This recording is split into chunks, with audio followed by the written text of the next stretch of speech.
Hey there, my name is LaShawn Smith, aka LaShawn the Voicstress. And I'm Deuce Terry. Since LaShawn and I have been together, we've had a lot of fun and unique dining experiences. We both have a background in the pink collar industry, such as restaurants, hotels, and witnessing the evolution of the industry simultaneously. We got to thinking, what drives a man or a woman to thrive in or continue to work such meager wages?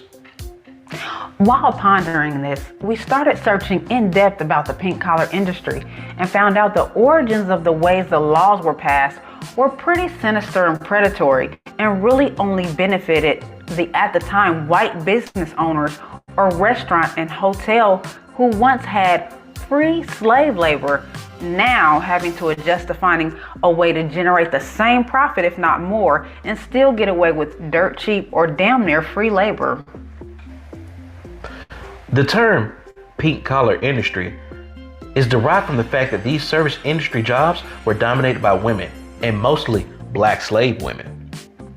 Allow us to introduce to you the first of a series of books called Tip the Damn Waitress. This book dives deep into the origins, history, and expound on many reasons why this industry still needs such heavy reform. Many people don't know that most waitresses really make around $2.13 an hour, and in most cases, give or take. They depend on your patronage as the customer and their servitude to make up for what the restaurant owners should really be paying. But they use laws and crafty legislation to get around this. And before you knew it, the below minimum wage compensation practice spread far and wide, allowing restaurant owners to capitalize on nearly free labor. It's almost like working every day is a gamble to whether they get paid or not. This far supersedes any customer service issues. Before you go on your next dining excursion, we implore you to read the first installment, Tip the Damn Waitress, to learn about the pink collar industry and why, hear me out, even if you get poor customer service, you may still want to consider tipping, and why this is an important principle, that this is just the tip of the iceberg of a century-old problem. We immediately followed that up with our second book, Black People Don't Tip. Yeah, it has a title that's meant to spark a little shock value, but this book explores the truths, misnomers, popular opinion, and unpopular opinions, and also psychology on why black people sometimes tend not to tip, don't like gratuity, and are often treated poorly in high-end restaurants or other pink collar based wage establishments. Our goal is to have the tough conversation on this topic and promote educational opportunities, even spark the change in the way that people think when they dine or enjoy service-based facilities. That depends on tips as a consumer, how they think about the customers, and as a restaurant of pink collar service-based owners. We also invite you to continue the conversation with us on our podcast called The Tipping Point Podcast, where we conversate about the pink collar industry from restaurants all the way to the new age mobile delivery services, and let you sound off about your experiences, comments, and or questions. Both books can be purchased on Amazon.com or on our Etsy store right now.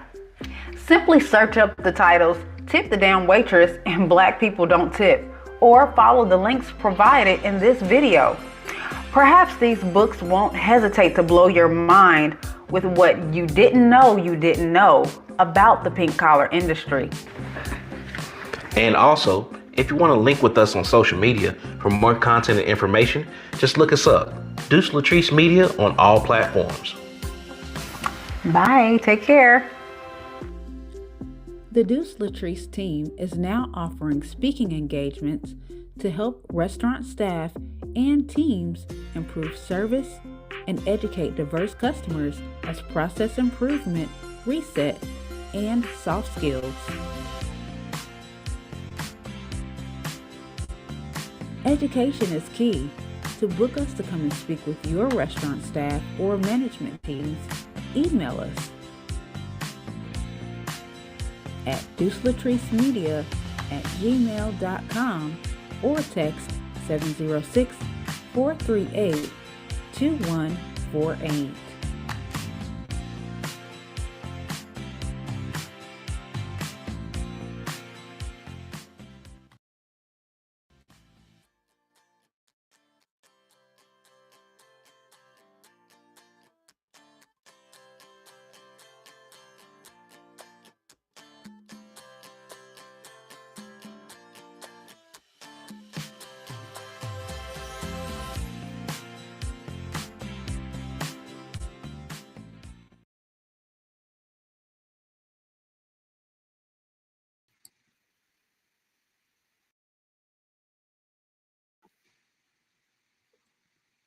Hey everybody, it's your girl LaShawn, the Voicstress, And it's me, Deuce Terry.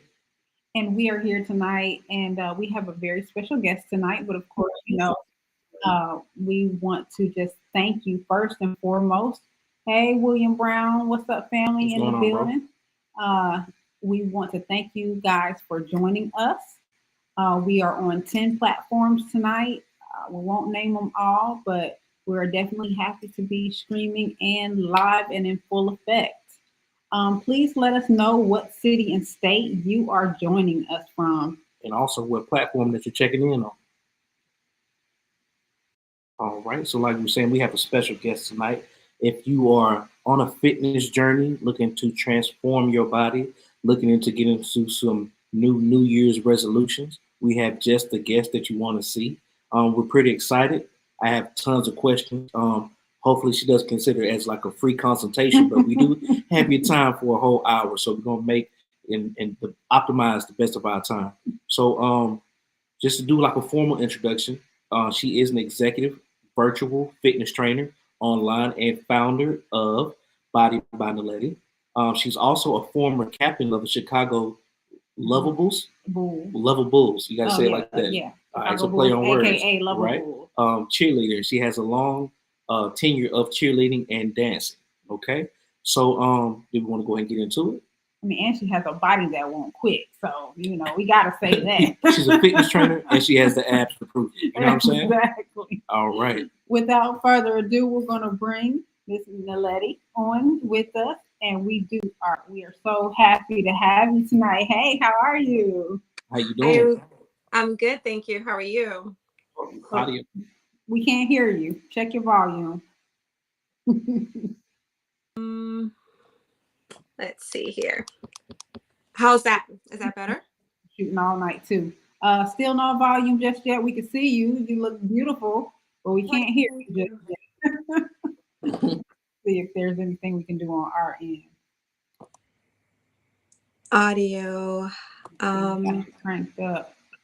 Bear with us just a moment, people. You probably should have did a. Can you hear me now? Check. Nope, not yet. Let's see. Okay. I can hear you. You can hear me? You can I hear can us? hear you. Okay. On that little dial, where you see the microphone, hit the little arrow that's pointing up next to it and just make sure you have whatever mic that you're using selected. Are you on a laptop? No, I had to switch to. Or you using phone? My phone, yeah. Oh, okay. Let's see. I've never done it from the phone before. There should be an audio setting on there. Let's see. Because the signal, no, it's not. I don't have nothing. The signal is really good, so that shouldn't have anything to do with it. But we can try. Hold on, let's see. Let's try something on our end really quick, just to be sure it's not something that we have hooked up. 1 second.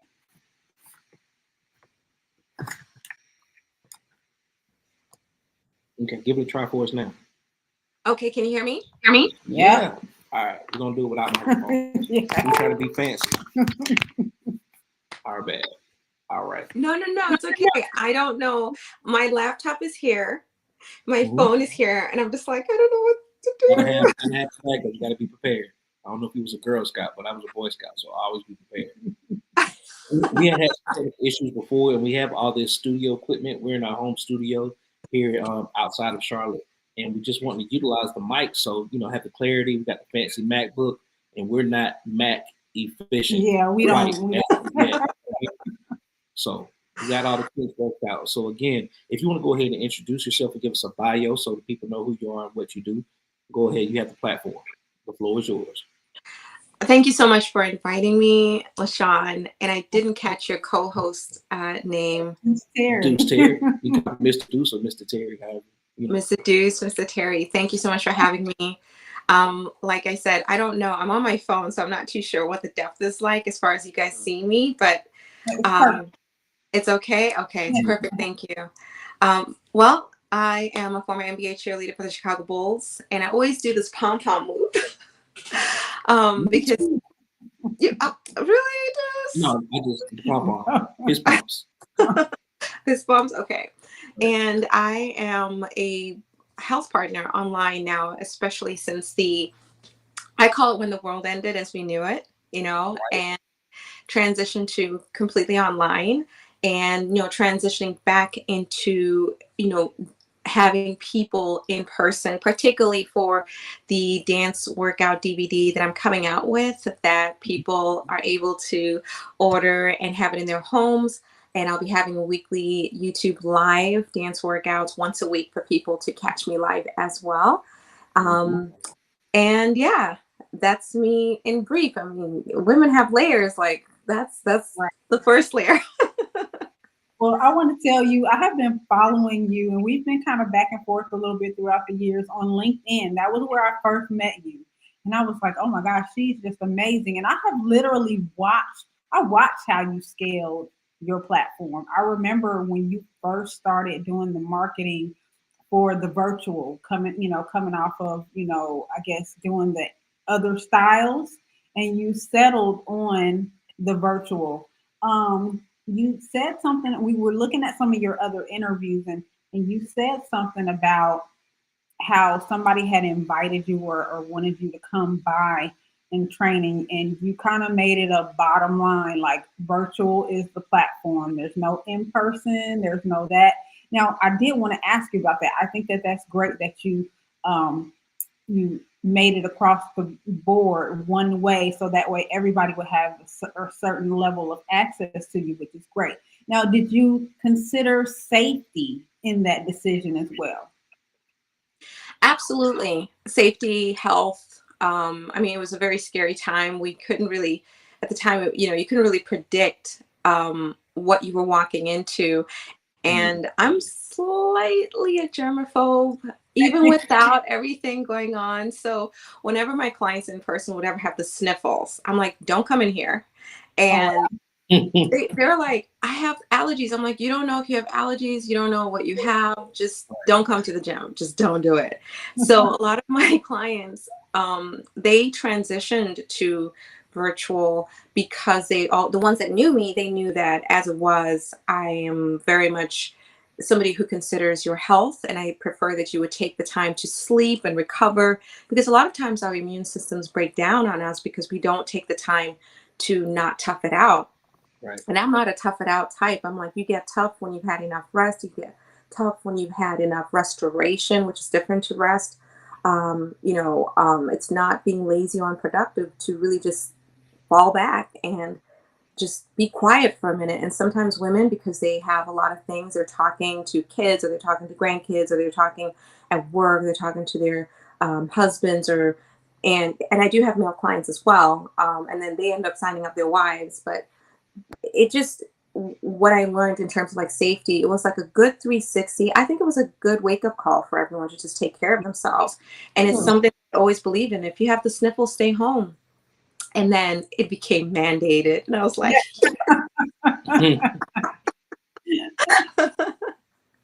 So can you give us like a brief background of cheerleading? Like, was it a thing that you did in high school, college? Like, how did you get to the point of 2001 and 2005, or particularly as Chicago Bulls? my story is very, very unusual. So Okay. I did do cheerleading in college for the Cougars Express at Chicago State. But there's a caveat here. Remember, there's a caveat, and it's a deep caveat. I remember my coach at the time, she was like, I really like you, but you can't dance. True story. And I struggled with dance. I struggled so bad. I didn't have like rhythm. I couldn't freestyle. I mean, you had to give me the 8 count of an 8 count. I hated freestyle.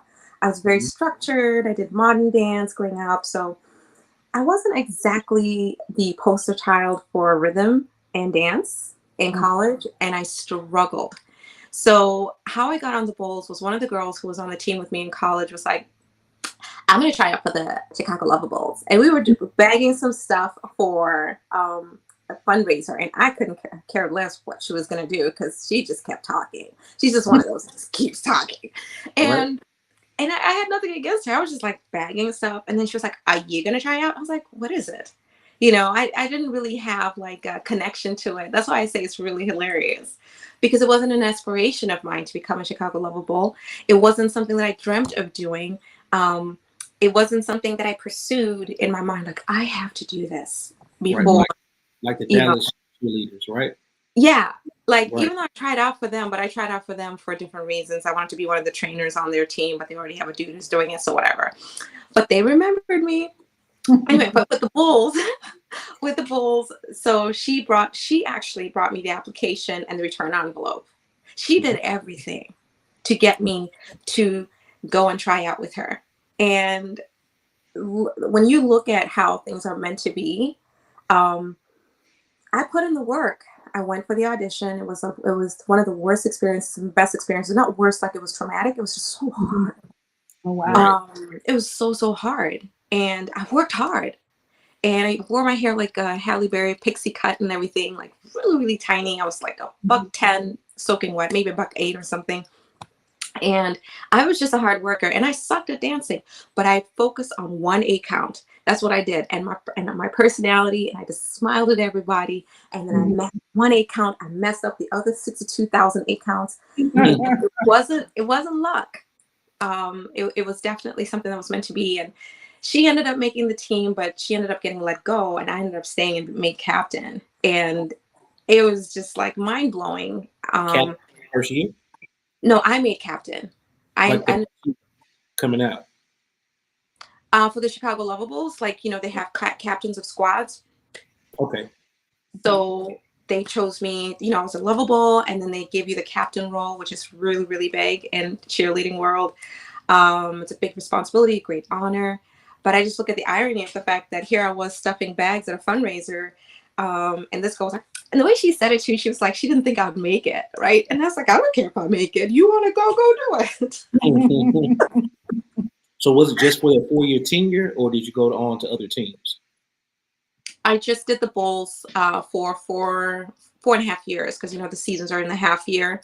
Right. And it was a fantastic, once in a lifetime experience. It was mind blowing, actually, because it taught me so much in terms of like being highly competitive with other A-type personalities that I didn't know I was an A-type until I met other A-type personalities. Mm-hmm. And when you have a room full of A-type personalities, you got to have some control, right? You got to make sure everybody. I heard you talk about it in another interview, but quick question, just to try to stay on topic, because I'm a sports fanatic. So I heard that your experience with Michael Jordan, it was, and during this tenure, was there anyone, other celebrities that maybe had you starstruck, or any other experiences meeting celebrities while cheerleading? That is a question a lot of people ask. You know, I'm going to answer about Michael Jordan, my experience with meeting him, and answer your question about meeting celebrities when we were Lovables. When I was coming up, it was super conservative. We signed contracts that we were not allowed to fraternize with the players. When we got onto the court, we came from one tunnel, they came from another, and we only met on the court. And it didn't really matter to me because, like I said, a lot of us were really worried about making our choreography anyway, and we didn't want to be that girl in the locker room who didn't hit her mark on the court. So we weren't checking the guys out and be like, oh my gosh, like here's the celebrities. Like, no, our celebrities was our coach and our director in the locker room. Don't mess up, because you got 9 other girls that are depending on you, and there are 30 girls who fought for your spot to be in this 10-girl spot. And so it's not what you think. It was actually so intensely professional and very guarded that we came in to do the performance. And, you know, yeah, it was a great honor. Yeah, we saw all these celebrities, but it was like the focus was, you're there to do a job, get it done. And we didn't just shake our pom-poms. Like, literally, we learned intricate choreography that you kind of had to stay in the game. It's kind of like, you know, the guys. It's like a production. It's almost like a movie set. In 2005, I had the experience of singing the national anthem at a Detroit Pistons and Orlando Magic game, and everybody has a cue. Everybody has a spot, just like on a movie set. But this is your job, career at the time. So it's something that, for me, it was very nerve-wracking, very almost traumatic, because I have bad stage fright. But this is something that you did as a career. That's great. That's wonderful. Deuce, listen. I had stage fright every single time. Every single time. Can you imagine, for 4 years, every single time. And it was just like, you never get used to it. So I'm so glad you admitted that as a guy so that I could feel better that this was no light matter. Every single time it was like a movie set. Think about it like that, like, because you're doing cheerleading, but imagine like people who do competition cheerleading and do stunts and the possibility of messing up on stage, like that's frightening. I might pass out. You know what I mean? But once those lights hit you, I'm bald head now, but sweating profusely, that's stage fright bad. Many of times I got lots of stories. But I'm so glad you can relate, because I thought I was just overreacting. Nah, it's the thing. And so how did you grow into the fitness journey? And I do want to talk about the fitness journey for everyone, because for me, it's more of a mental thing. And I just want to hear from your aspect, but how did you start your fitness journey? So I didn't start out as a trainer. I transitioned into group training, and I worked at this all women's gym that was ran by these two really amazing Canadian girls, Carrie and Krista Nee, and it was Flirty Girl Fitness. And my story there is also really ironic. So I started out there, I was just going to do the group dance fitness. So I really wasn't doing one-on-one, but my classes were always packed because, if I'm going to pick music, I'm going to make sure the music is lit and the moves are going to, match the music. And, Right. You create a vibe, you come in and you bring in everyone's energy, and everyone feeds off of each other. And at that stage, I was doing group dance, and I stumbled into pole dancing for exercise. And I thought, I actually. Core, it's all about the core. All right. Can I say something about pole dancing? I actually hated it. When I saw the other girls were trying to do the pole dancing instruction when I was at Flirty Girl, I was like, I don't want to do that. And I remember Krista, she walked, I was about to leave, the gym, and she was like, I have a meeting to go to. So you're going to have to teach the pole dance class. And I had never done pole dance before. I was like one of the girls that said, I am not going to do it. Y'all can have the pole dancing. I'm going to just do the dance. Long story short, I taught my first pole dance class, never having done the pole, and focus on choreography, taught myself how to do all the pole stuff. It's all core. It builds up your muscles. And it's a lot of concentration. It's a mental thing as well. Like, you cannot lose your focus or you bust your head. And I got featured in Ebony with Janet Jackson on the cover for pole dancing as an exercise. I just laughed at the irony. I didn't think I would do it. But when I transitioned, I love pole dancing now because I respect it as a alternative to weight training. If you don't want to do weight training and you want to focus on strength training and fun strength training, you can do pole dance. And then I transitioned in 2013 to personal training and combined it with my group training. And it taught me what you were talking about, Deuce and LaShawn. I think we connected on this as well. I think we were trying to connect on the health aspect. I started, 110 pounds, soaking wet, hadn't lifted anything. And then I went on this journey where I gained 50 pounds intentionally. And then I remember reading that on LinkedIn. I became so big. And, to me, it was huge because, going from 110 to 160. And it was very intentional. It was very mental. It was very negative. And I say negative because people think that negative is a bad thing. But if you look at a battery pack, it has negative and positive. You need negative and positive to get a charge. So it's a very negative and intense environment to gain that kind of weight and then turn it into something that is muscle and can perform. And there's something that transitions in your head as well with that. And then I took the weight off and I put it back on again, and I took it off again. And now I'm here at this equilibrium. And one of the things I've learned through weight gain and weight loss is the mental transformation, is that both ends are hard.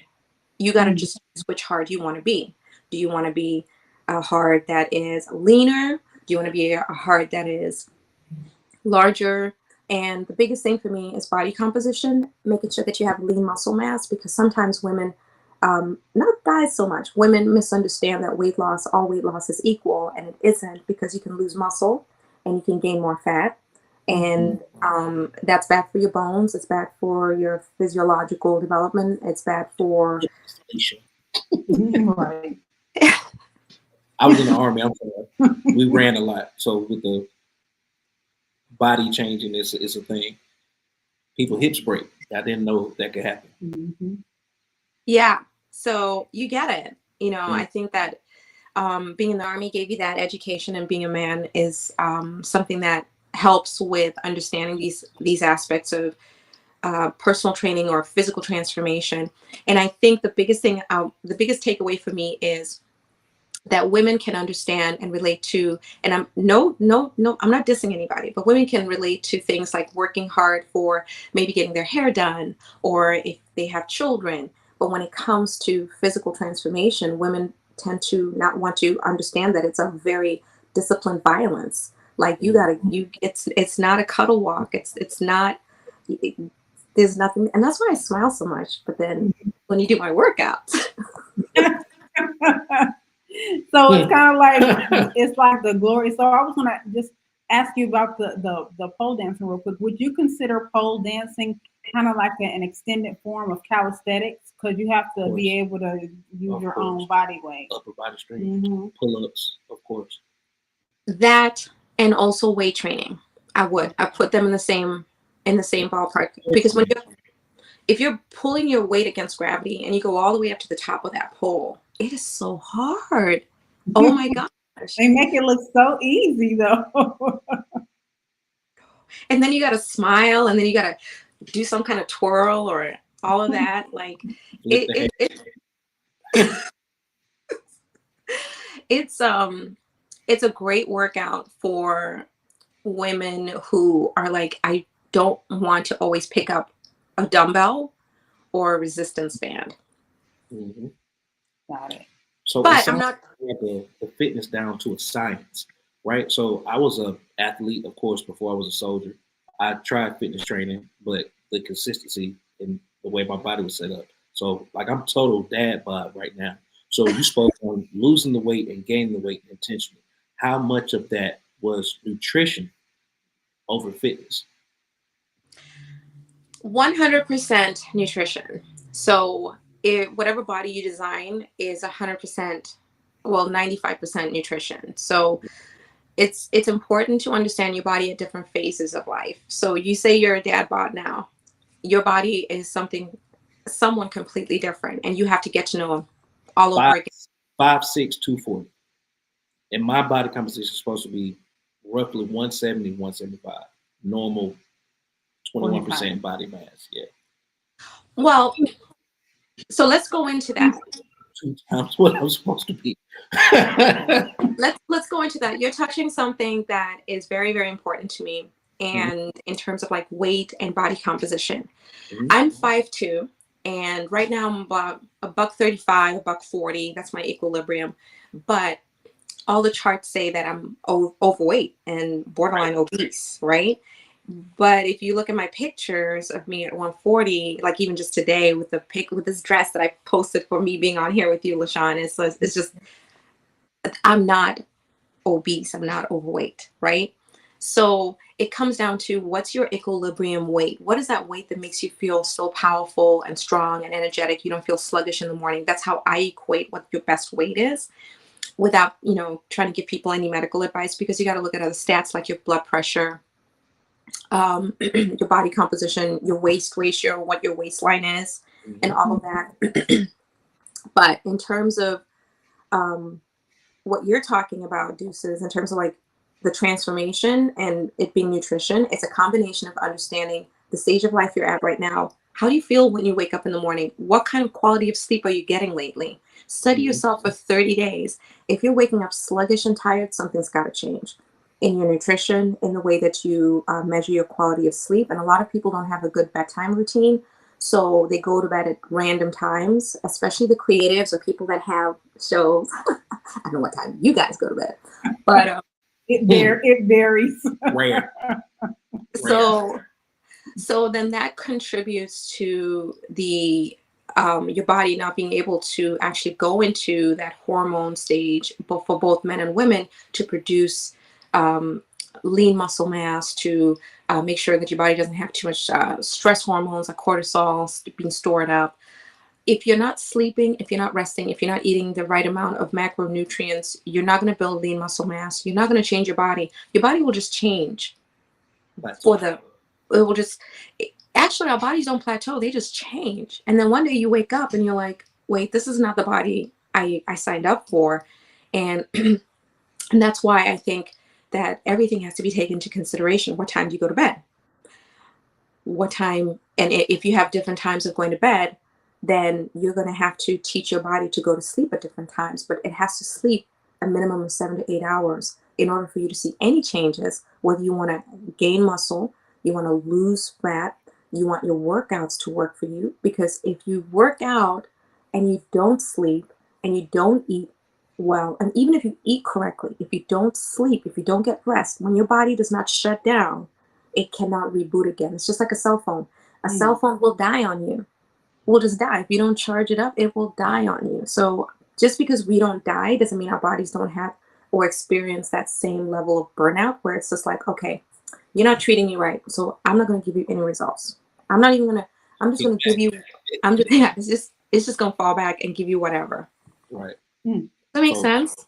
Yeah. I tried to get in my journalism bag and I got notes, but that's a perfect segue because we spoke about nutrition. But I heard you speak like how you, with the 30-day journal and the way that you take on your clients and you really get to know them as being a people's person, like you said, A-type, different individuals. How much of your job is dealing with other people's emotions? Because when people start a fitness journey or want the body transformation, like I was telling me and LaShawn was talking earlier, it's something that clicks, whether it's depression, grief, divorce, bridal engagement, like it's something that makes them want to make this change, but it's usually something mental. They don't like the way that they see their body in the mirror, so then they call you. So not saying dealing with a fragile or frail person, but you're also dealing with emotions, and people reach out to you at all times of nights and asking for advice. It's not just a fitness thing; it's an overall wholeness or wholeness of health. Can you just speak on that? I'm sorry. Oh no worries. So sorry, I have a frog in my throat. Go ahead. It's interesting here in my notes. I put a note here that a woman's journey with body image is rough. Okay. Period. There's no way around it. So let's say for a scenario, postpartum. It's rough. Like one of my clients today who came back postpartum, her baby tore up her down there and she had to rebuild her pelvic area for like 6 to 8 months with cupping and therapy and all of that. But she came back and, she had to deal with incontinence. She had to deal with this and that. There's so many things that have to be put back together after that kind of situation where you've given birth to a whole human being, or maybe two in some cases. So my job, quote unquote, my partnership is 99% emotional for both men and women. And one of the things I do within the scope of my capacity and practice, I focus on actions and awareness. So I focus on wins, challenges, and actions. That's how I break it down in terms of dealing with the emotional part. The emotions are acknowledged. They're never denied. They're noted at the bottom of my sheet. And I actually now type everything. So I send them everything. So they tell me today was challenging. You'll see on the notes at the bottom, she said it was challenging. But I don't say how I'm going to help you overcome whatever was challenging you. I don't try to comfort you because that doesn't help. The emotions are there. They're the seat of the person's expression. So I come in and I empathize, and I'm a very, very, very good listener, and I'm a very pointed note taker. I focus on 1 to 3 important things, and then the rest is just extra. I don't focus on extra. I focus on those 3 things, and then whatever ties into the health aspect is I ask a question. So what do you think about X, Y, and Z? Problem solving. Yeah. And right. You're the best person to understand what's best for you. It's like me, you coming to my restaurant and I tell you what to eat. There's no way. I think you should have the lobster tonight, LaShawn. Deuce, I think you should have the steak. Who does that? Like, here's the menu. What is your palate like today? And it's the same thing with fitness. Every single day, with everything that's going on in someone's life, they could be taking care of a sick parent who doesn't want to follow a regimen to keep themselves healthy. They could be postpartum and their baby broke their bodies. Right. They could be going through getting married, or they could be going through whatever body image reparation that they didn't address, or they could be going through an unrealistic approach to their fitness. I think the hardest part of emotions is the unrealistic approach to transformation. That is the hardest thing. If you don't understand that it is a disciplined violence, that's where the issue comes in. Because then it's like everyone wants the soft life. I'm like, where's the soft life with transformation? It doesn't exist. Right.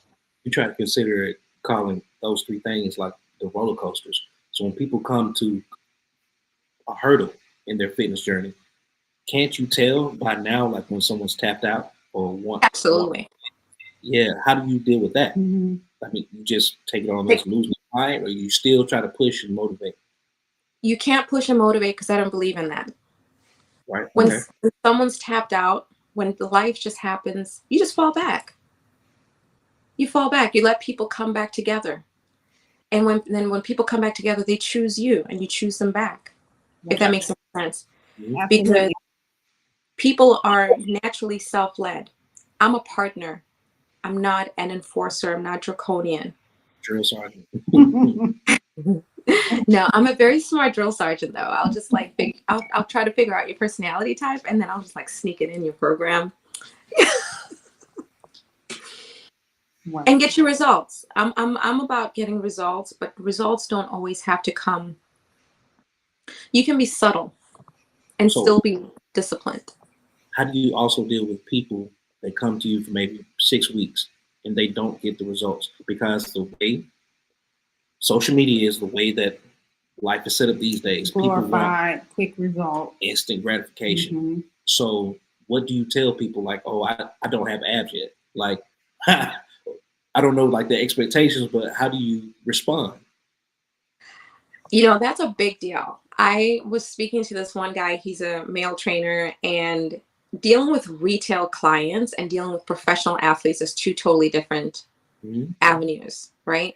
Retail clients are more susceptible to what you're talking about. They scroll through social media, they look at their friends, or they look at someone else, they compare themselves, and comparison is the thief of your joy. It's almost like I wish I could come into people's phones and uninstall all of their social media on their cell phones and keep it only on maybe an iPad that they use for work, if that makes sense. Mm-hmm. Overcoming that level of comparison and disappointment to fitness results comes back to the unrealistic marriage between disciplined violence and the reality of where you are right now. So when people's reality does not meet their work ethic, there's going to be a clash.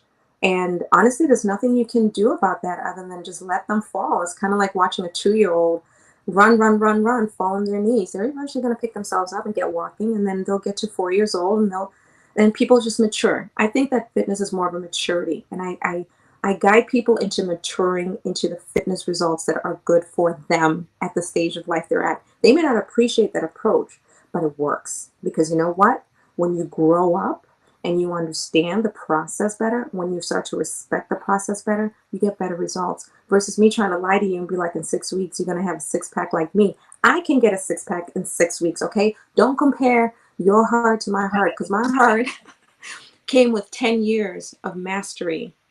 It was very difficult to get the kind of body I can change in 3 to 6 weeks as a girl. Okay. Mm-hmm. There's no comparison there. It's like comparing yourself to a Formula One race driver and you just have a Tesla. Right. So, my bad. Your turn. I was going to say, I read this book. Well, I listened to an audio version of this book a long time ago called Atomic Habits. And what this book teaches, like you were talking about goals are good, but I think when like you said, when people don't really understand, sometimes goals are a setup for disappointment because they don't have the discipline that's in place, and they probably aren't going to reach their goals. However, this book tries to gear people into not necessarily fall in love with the goals. That has its place. But what it does is it wants you to fall in love with the system.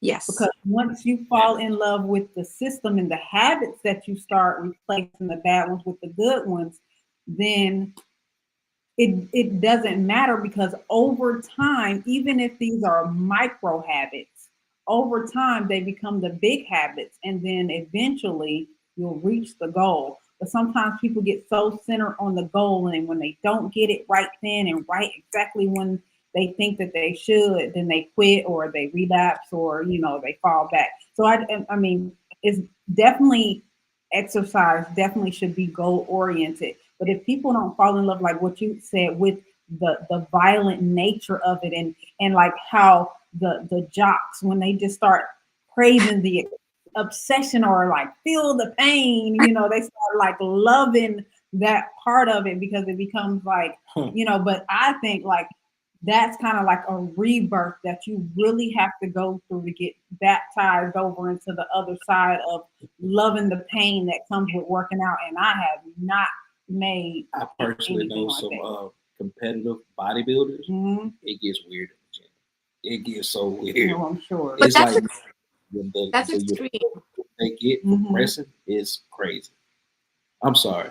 I am so sorry. I got excited because competitive bodybuilding is not normal. So that's not the aspect that I promote. And I'm not against it. I have to do it. I just am not into it. People are like, oh my gosh, if you just did you could get into competition. I was like, no, I have a fun body. Okay, these are glamour muscles, and these are muscles that eat pizza. So I can't do that extreme. But perfect segue though.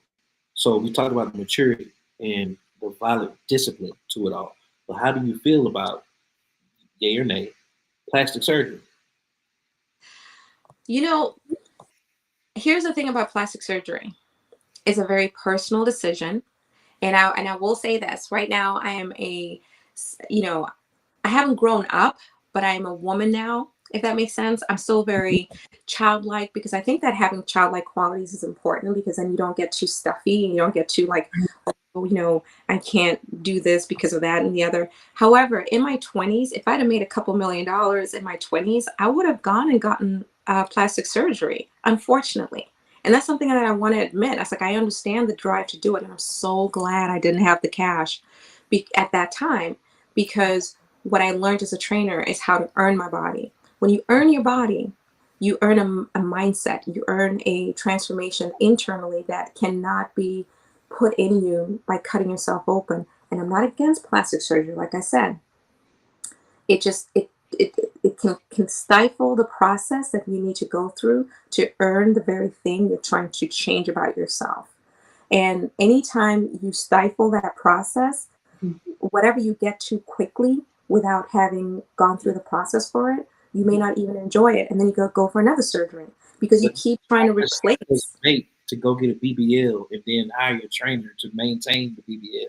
You could have just worked out. And yeah, because that's a lot of people do that. They say like, there's people now that are getting the abs and they are getting the BBLs, and then they go online and the calves. And then they go online and become trainers, as if they, I think that's kind of fraudulent. Like I would say. Here's my thing about that. I think that it's a very personal decision to go into surgery, and I'm just going to be very honest. I am not into it anymore. I have gotten over my 20-year-old self. I am not going to cut myself open. To get a cosmetic result. I will do what's necessary or what's required. But the people that do that and they do get clients, it's like, there's a lane for everybody. It's just not my lane, if that makes sense. It does. Absolutely. And fitness is the future. So you have dance workouts on YouTube and IG. You have the DVD coming out. You have the website. But as well, what type of services do you offer on the website that you don't, the free game that you give out? What other services do you offer? Because I know you have some high-end clientele. Like you can't do it for free, right? So currently my two main offers are, three actually. but the two go together. I offer virtual training where I train people via Zoom, and I watch you do the workout, I demonstrate. And then I also do your homework exercises that you do when we're not in a session on Zoom together. So basically, it's like a virtual gym. And then some people are like, Naledi, you're too intense. I'd rather just do my own workouts, just design a customized program for me. And I do that as well. So I don't meet with you for a video workout. I meet with you at least once to do a physical assessment to see kind of like how your body moves. And then I design a program for you, and then you do the program on your own in my fitness app. And I see every single day what you do or, aren't able to do. And I, watch your nutrition as well.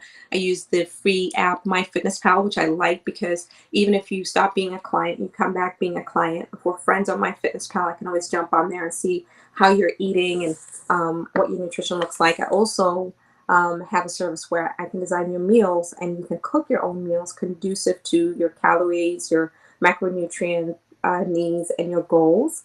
So that's the training side on the virtual and online training, where I can either meet with you or I can design a program for you, but I check in on with you every week or daily, depending on the program that you sign up for.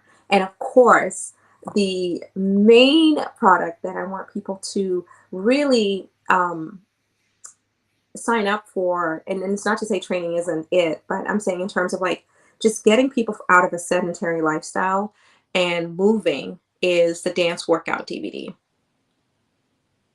Are you guys still there? Hello?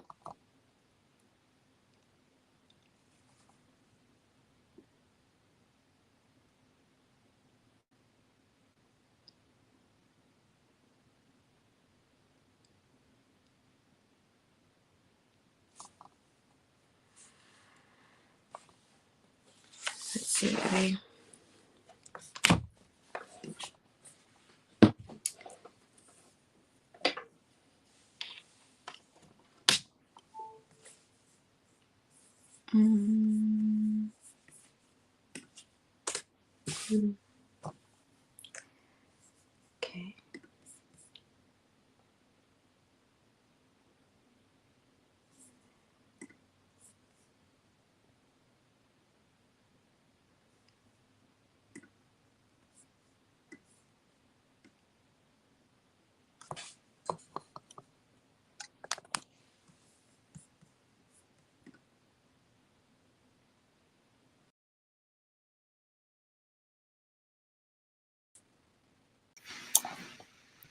So sorry. There we go. Okay. So sorry. We're back. I was like, So I'm sorry. You were talking about your offerings in the app. yes. So our question was, as far as technology, like you're integrating it into your service, like it's part of life now, and particularly, unfortunately, AI is too. Do you have plans of, plans for the future as far as integrating this new technology into your packages and offers, or your fitness program?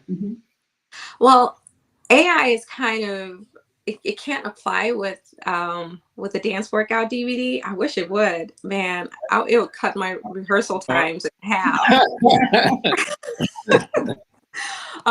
But what I do, everything I do is pretty much customized when it comes to the virtual or the online training. I get to know the person, and I literally do watch you all week, not in an invasive way, but in a, very aware, like more of an awareness of what you're doing for your workouts, what you're doing for your nutrition, and that you can't really transfer that to AI because there's no way that you can really relate to a person and be like, hey, I saw you did your workout yesterday. And you rated it such and such, and all that feedback. So when it comes to the online training and the virtual training component, definitely is more hands-on. And you want people to get a feel of a connection with another human being, and that's priceless. That can't go away. And then in terms of like my dance workout DVD that's coming out, I own the entire soundtrack, which was very difficult. I'm not singing, but I'm just saying, you guys are in the music industry. You're in the industry. Sync licensing and all that stuff. All of that. Whew, it was tough. And then look, a whole dance workout DVD. And back in the day, they say you couldn't dance. Come on.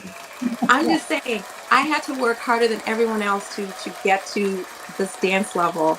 You know, I know this. You guys are on this podcast. I may not always repeat the story, and when people see me danced out, they're like, they can't put the two stories together.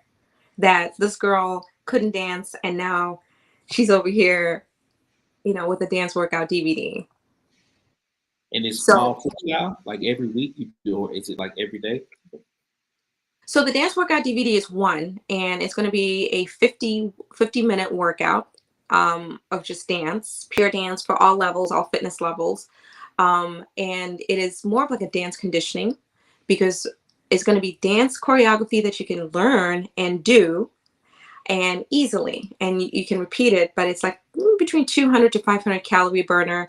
And then in the middle of that, I have you do like 100 jumping jacks. In the middle of that, I have you do like 100 squats.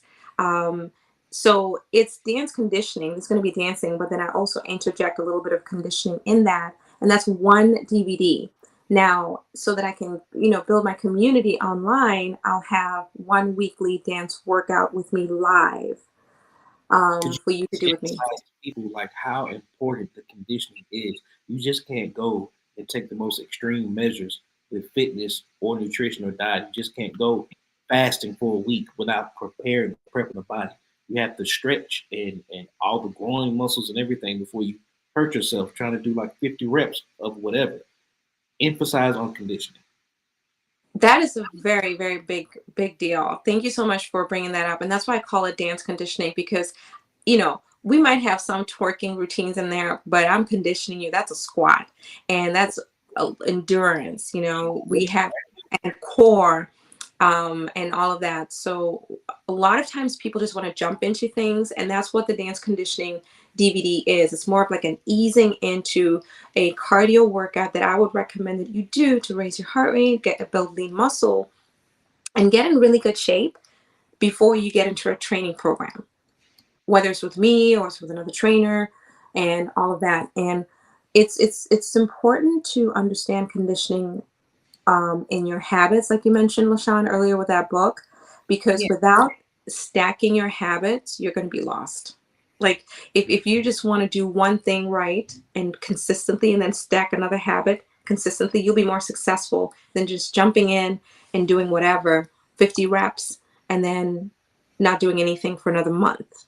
And that's the whole premise of the weekly lives, is to get people to get into that mode of conditioning, that mode of like, I'm going to get up, I'm going to do this workout. I mean, I'll be going to the gym. I want some privacy. Or you're just not in Chicago and you can't join me in Chicago. You're somewhere else, you know. So that's the main thing about the conditioning aspect. Is conditioning is so important to me, whether you're doing cardio, whether you're doing weight training, and conditioning your mind to having better healthy habits and better inner talk. Right. What are you saying? Right, because you have to have a discipline for all of this. Yeah, and what you say in your subconscious is more important than what you tell other people. If you're telling yourself that you are, you know, fat, or if you're telling yourself you're not good enough to go into a gym, that's also another issue in terms of like what you need to recondition yourself to overcome. Is okay, so somebody's looking at you do the dumbbells and you feel self-conscious. I understand that. That's another level of conditioning that, you know, sorry to say this, but a big majority of women feel self-conscious when they go into the gym. They feel like everyone's looking at them and judging them if they're doing the thing correctly. It's okay to make a mistake. Just don't hurt yourself. Right. Just go in and do what you can. And that's why the online has been helpful for me, because I want women to start building that confidence in moving their bodies, whether it's through dance, and then segueing into strength training. And also the other thing I like are resistance bands, because they're good for your joints. So if you don't want to go using dumbbells, you can use a portable resistance band workout, which is great, ladies, for your mind. Like there's the science that proves that weight training is good for preventing Alzheimer's, preventing muscle loss as you age. So it's all of those things together, conditioning the way that you look at fitness And then also you hit another big deal for me, Deuces, is stretching. A lot of people represent or underestimate stretching.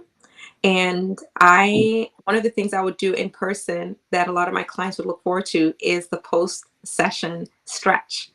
And guys are hard to stretch. You guys are like big and heavy, and I had to like eat a whole meal after stretching a guy. But women were a lot easier, more pliable. But stretching, assisted stretching, is something I highly recommend that you do. In it, not just stretching yourself, but literally go to like a stretch lab or a place that has certified stretch professionals that will help you with an assisted stretch. Like you thought you still could, but then you realized that was 10 years ago, and you can't. You have to stretch that muscle out. And like I said, even with conditioning, you used to can run 5 miles. You used to can run a mile in 5 minutes 30. You're older now. You will hurt yourself. But like I said, with that discipline, that's something that you have to wake up to. That's something that you have to prepare your mind to do. And particularly like people come to you and they have this goal or this ambition, this drive. What drives you? What's your motivation to get up every morning and do this for other people? My motivation is to give people the freedom to live in a body they enjoy at all stages of life and not experience a plateau, but really start to get into a new peak. Because sometimes people want a goal, but they don't understand that that goal is not enough. You have to stack things to complement that goal. Right. Over time. And what motivates me is seeing somebody really transform and get the aspect of stacking their habits, get the aspect of conditioning, get the fact that sleep should be respected, get the fact that stretching should be respected, get the fact that weight training is an essential, get the fact that eating proteins, carbohydrates, fats, and drinking water is important. There's just a litany of different things that go into this composite of a body. And the only way I can explain it is when I speak with people, I listen to everything you say and I simplify it. And I make small, actionable recommendations in partnership because I'm not a dictator. Because if you tell me what to do, I'm going to do the opposite type thing. That's how people feel, right? So it's more so what gets me out, what makes me motivated is showing people a way to get fit that is not complicated and gets results. Love it, love it. So I did want to piggyback on AI just a little bit, and maybe this might be an idea for you because I know you said sometimes people will call you or message you at 10 o'clock at night, and you don't like. It's kind of sometimes it's a little intrusive or disturbing, and it's like little simple things. What if you were able to upload like 100 question of FAQs so that when your newer clients have questions and it's in the parameters of something that is simple and a part of something that you answer a lot, it would just auto-populate that answer through an AI system. I think that's a great idea. I think, and then also the other thing is my long-term clients don't call me late at night anymore. Like when I was youngin', it was like, oh my gosh, it's like available for everybody. And then I was like, no, this does not work. I'm not getting sleep. More valuable, right? Right. It's like if you can't get it to me within normal business hours, I'm not responding until the next business day. Because if you don't set that boundary for yourself and your family, I don't like to intrude in people's family time because I think after 6 p.m. or 7 p.m., it's intruding people's family time unless they initiate it. And I just happen to be working until 9 o'clock doing, promotions and stuff like that. Because I want to make sure that people respect their significant other, enjoy their families, and have their night and not have their give me 10 push-ups, trainer, you know, because I'm an intense person. So when I'm talking to my clients, I know that I have a pool of energy on them. You know, I don't want to drain you all day long. I drain you once a day in communication, and then I'm done, if that makes sense. So that's one thing I've learned is to, it's kind of like having an 8-hour workday, but being productive and doing 4 hours instead of 8 hours, if that makes sense. It's the same thing with communication when it comes to health. You don't have to be obsessed about your health goals the entire day talking to me. We just have one set time where you hear from me and I go, blah, blah, blah, blah, we're done. Next day, let's tackle that. And But that's part of falling in love with that system. If they can just get that session out the way every day with you and just don't worry about it until it's time for the next session, that is a part of the process that builds up those habits, that builds up, that works towards that goal. So I love the way you put that. That's great. thank you for putting it that way too. And I love that FAQ using AI because, like, man, that Yes. is good. You can have somebody who's technically savvy. I'm not that person, but I always have ideas on how to make things easier. But AI is so wonderful. Like I thought I was gonna be like, oh, it's the mark of the beast. No, AI is amazing. Okay, like it has helped me with so much productivity. Like there's a way to abuse things and there's a way to use things Use properly. it. Yeah. And so our AI is amazing. So it can definitely help you manage your time after hours. So from like 7:30 to 6 in the morning, AI is answering all your questions. And if it's something that's outside of the parameters, it'll say, not sure about that, but I'll call you tomorrow or something, something Nice. general. Yeah. I think that'll really be great for the dance workout DVD because, you know, I'll be getting a bunch of new people who are coming in and they're going to have a bunch of questions. Pardon me. And yeah, I think that's great. Yeah. That's great. Look at you, LaShawn. Absolutely. You compile those 100 most frequently asked questions and let it rip. Time is money. Yeah. Save time. And speaking about money, right? Because you've invested into yourself for amount of years now. Like particularly because people always complain about uh, fitness being expensive or dieting being expensive. In your package, you offer like meal plans or meal prepping or for people. Like I know, like you have a different scale of clients. Like particularly us, I've tried many different diets, but just particularly like with the fruits and the vegetables and the produce being so high these days. Like, what do you suggest as far as people trying to find something for them, just particularly for them and their budget? Mm-hmm. What is your question? A price of my packages or a recommendation? Yes, as far as like people who make those type of complaints, particularly with dieting, because they use that as an excuse, right? Mm-hmm. That it's too expensive. But people make like you said, in your package you offer a meal plan that's consistent to their body type, but maybe not their pockets. So to contest to that, what do you say? That's a very so what that boils back down to is habits. I'll have somebody say, I can't afford to do a meal plan service. Can you design a meal plan for me? Okay, cool. It's in your program. And then they don't do the meal plan. They don't want to cook for themselves. And then they say the meal plan service, the delivery meal plan service that I'm not connected to is expensive. But then I go into their MyFitnessPal and they're eating out. Right. So how can you tell that they went and ate out? They're logging this stuff for you? Oh. They're supposed to. So if you eat Wendy's and fries and fried food and you spend money on it, if you cut this out your budget, therefore you would have money for the squash or all the good healthy stuff. Yeah. It's a play. Yeah. And then because I check everyone's meals every single day, then all of a sudden I see blank meal entries because I don't call people out. You just know that I saw it because I'll say thank you for logging your food. So to answer your question for that, it really boils down to, and I'm going to say it again, discipline violence. Okay. Right? What is your goal? Is your goal weight loss, weight gain, or maintaining?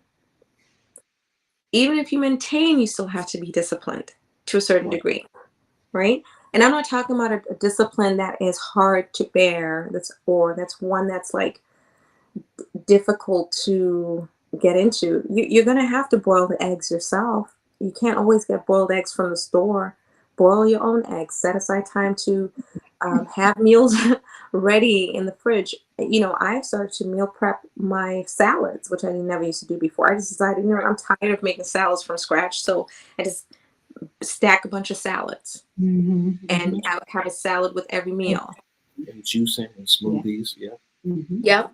So it just comes back down to habits, you know, because at any budget, you can have a healthy diet. You just got to plan to set aside time to prep your salads, prep your juices, prep your proteins that you've decided to have a menu, keep it consistent. It might be boring, but if you want to be healthy, boring produces results, right? So it's not always going to be a circus act. It's not always going to be Cirque du Soleil. You can make it Cirque du Soleil if you want to be a chef every single day and do a flame on your plate. Fine. But the transformation process, you really just gotta okay. So this is what I would say. I don't like decision anxiety, so I set my clothes up for everything. Like even if I have my dance rehearsal with just me, I set the clothes the night before of what the dance rehearsal clothes will be, right? So you have to start, a health journey has to start with you deciding if making too many decisions is what's causing the delay and you take any action, you have to take that away. So everything has to be prepped. Your clothes have to be prepped. Your meals have to be prepped. Your car keys have to be at the door so that's the same place that they're at. They're not on the kitchen counter here and in the bedroom one day. You can't lose them. So it's all about taking away as many decisions as possible and having one choice and be consistent with that so that you can spend the time with your significant other, so that when you're done with the gym, you can enjoy the other aspects of your life.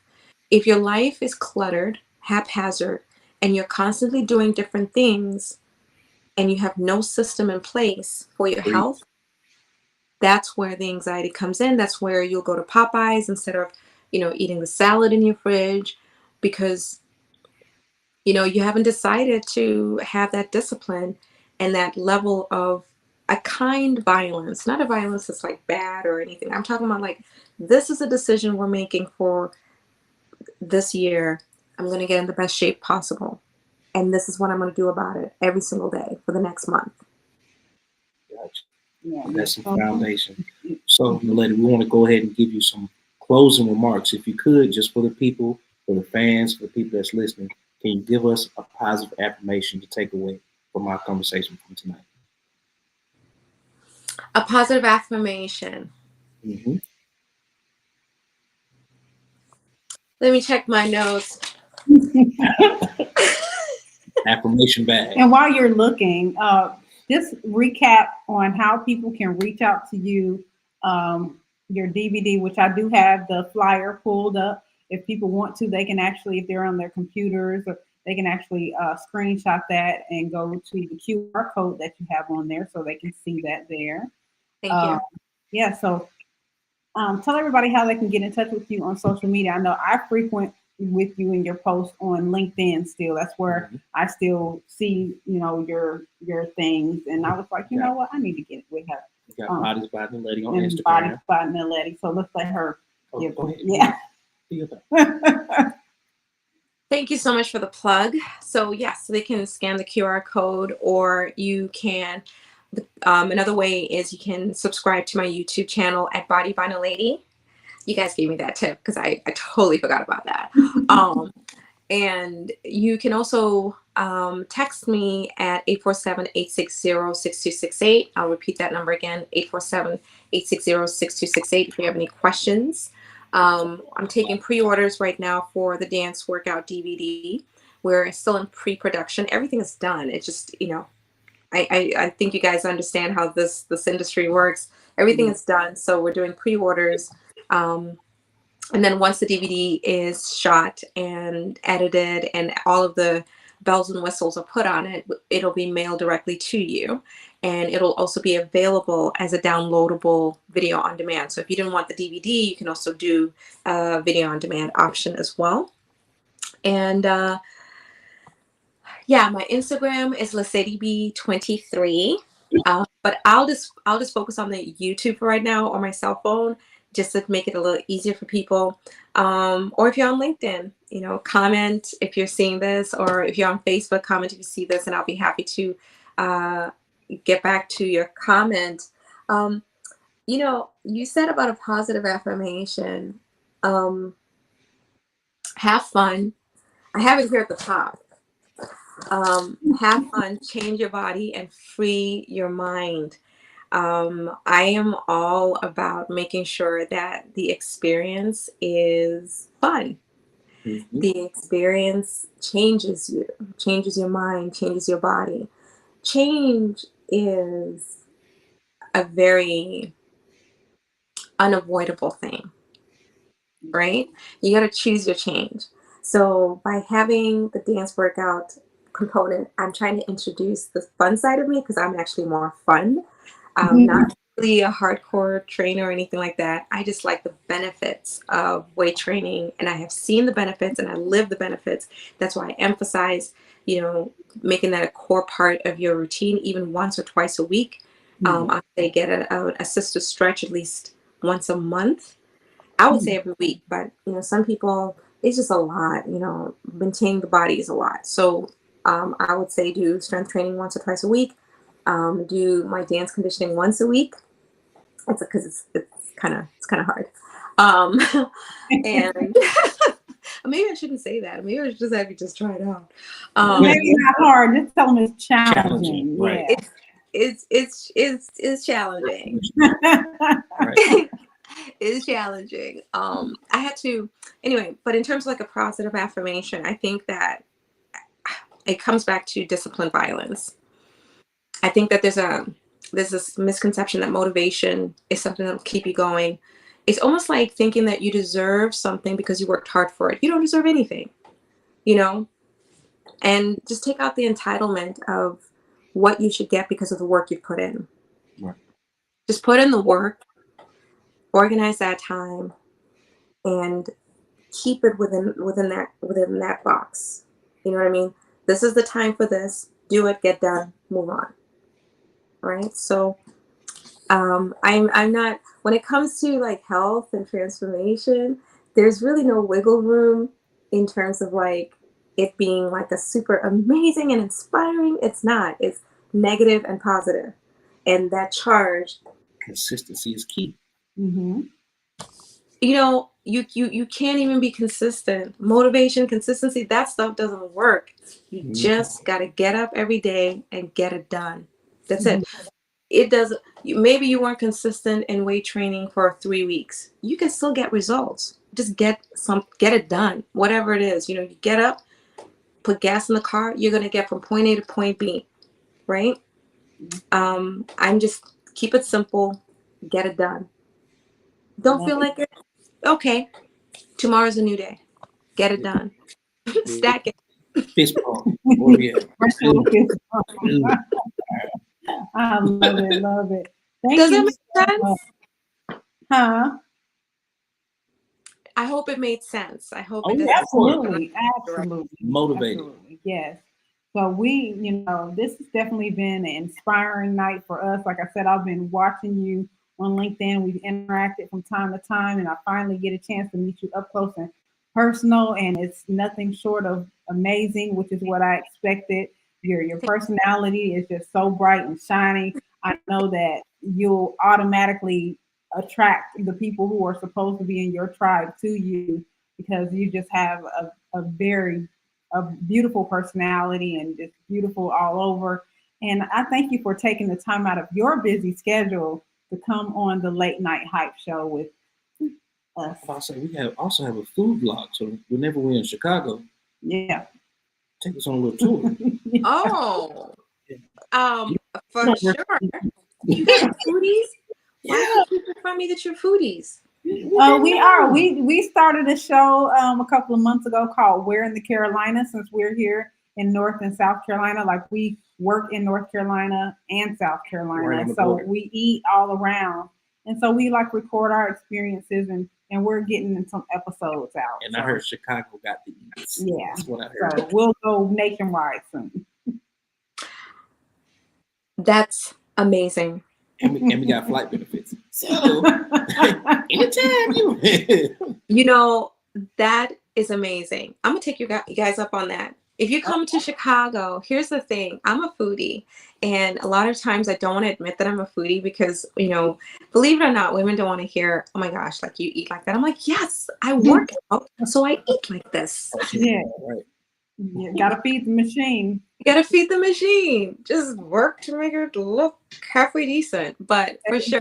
Exactly. Well, again, I thank you so much. And everybody, please make sure you network virtually and pay good attention to what she has to offer, because it's some top quality virtual training. Her history and everything that she's done has led her up. This is her Put in the destiny. work, right. Yeah, this is her destiny. So she's definitely the right person to get you trained. Again, she says she has male and female clients. So make sure y'all check out the DVD, her YouTube. Information has been scrolling across the bottom there. So her social media and website. So make sure you check her out. And again, we thank you so much for coming on tonight. I appreciate you. You guys are so I was gonna say you're sweet, but I can't say if Deuce is sweet because, you know, he's a dude and everything. But thank you. You guys are so nice. Look at these guns. We're working on that. But thank you so much. You have a great night. It's been a pleasure. Likewise. Good night. Thank you so much, guys. Thank you. Ladies and gentlemen, I hope you got a chance to check out that wonderful interview. And if you didn't, you can catch us on the replay. Of course, you'll see us streaming on about 10 different platforms: LinkedIn, YouTube, Facebook, all of the above. And when you see it, share it. Please share. And for those of you who did tune in and chimed in tonight on the chat, we do thank you so much. That does help our platform grow. If you would like to be on the show, or if you are an artist or a musician and you have Black-owned business owner. Yes. So we have two platforms. Of course, you guys know that we do the radio at our show After Dark. We are looking for slow rap, slow trap, and lo-fi vibes. So if you fit in that category of music, please make sure you go to droptracks.com and look up Deuce Latrice Media. Droptracks.com and send to Deuce Latrice Media to make sure we can get your tracks. You can send it right from your Spotify list and we'll get it from there. And if you haven't heard about the Tipping Point podcast, that is coming soon. And it is a segue for our books that we have. You've seen that on the intro where we talked about Tip the Damn Waitress and Black People Don't Tip. It's not what you think. It's definitely not getting on our people about not tipping. It's going in the psychology of perhaps why we don't tip or we tip less, and or why they tip in the first place. Or why, yeah, and that book talks about why there's tips in the first place. So we got the history and the foundation and how habits have formed over the years with the social, economic, and social psychology of how that all works. If you work in that realm or industry, so to speak, no one's never questioned the fact of the cooks get paid minimum wage, but you get paid $2 an hour. Yeah. Never wondered. Yeah. If you ever never wondered why that is, read the book and find out. So also you can, if you go to our After Dark page, you can find us on about 9 platforms on there. We're on there 9 It's different. not nasty. It's not nasty. It's a radio show. Yeah. But we talk about music. Yes. Yes. And it's actually 80% music, 20% talk. And if you are looking to get your advertisements out in front of millions of people on that platform, definitely send us your advertisement. We do have sponsor packages where you can set up, monthly packages and consistently get your ads out with us. And particularly if you have an online business, yes, by the end of the year, we guarantee that we're going to be on at least a dozen stations across the world. So if you want to get your black-owned business, your online business promoted, contact us and we can get it on for you. Yep, we definitely have packages for you, and we can work with any budget. And like we were telling Naledi, go check out our food vlog and travel vlog, Where in the Carolinas. You can see our first episode on there. Second episode is coming. We're going to do a small recap of resident culture, but we're going to revisit that later in the episode. So we're going to give you what we got for right now, and then we'll give you some more good stuff as we go. So we do have about three episodes loaded. Speaking about all this motion and all this black-owned business, we also have the B.O.B. Bob podcast. Bob Rewards has entitled us to be the podcast host of their upcoming podcast. We had a show the other night, first episode. Tuesday. From now and here on out. 11 a.m. Eastern time. So on that particular show, we're talking about different black-owned businesses that they have on Bob Rewards that are members that you can hear about and get discounts and rewards and redeem points and other ways where you can save money and support black-owned businesses. Yes. So with that being said, you tired? Yeah, no, I'm not tired, but I don't know. It's late. It's late. Go do late night hype. It's late night hype. So we're going after dark. No. Not, I mean, yeah, we're gonna go listen to After Dark in the bed. On what? It's so many different platforms. Yeah, well, the one at midnight because we'll be jumping off here in a few minutes. Yeah, so we got motion out. We booked. Yeah, how about that? Booked and busy. So thank y'all so much for your support. We really do appreciate it. And thank you for everybody who checked in tonight. Yes. We really appreciate it. Absolutely. We try to do the promotion. We try to send out everybody, all the families and cousins and friends and classmates and co-workers. Thank you. We thank you. Very grateful and gracious that you took time out to come listen to us and Naledi. Great host. We're great hosts. Great guests. I'm sorry. Absolutely. Thank y'all so much. It's been a fun night. Until next time, next Thursday, late night hype. Those times are subject to change. Happy Thanksgiving. Happy Thanksgiving. Oh, our next guest is going to be Pastor Reverend Dr. Varian Devon Harris of Griffin, Georgia, my brethren. Yes, and he's an author. He has a book, so he's going to be talking about that and overall entrepreneur. Yeah, and he's going to be talking about all his other adventures. So, again, if you're interested in being on the show and you want to showcase what you have going on, make sure you contact us. Contact information is at the bottom. Bye. Good night. Good night.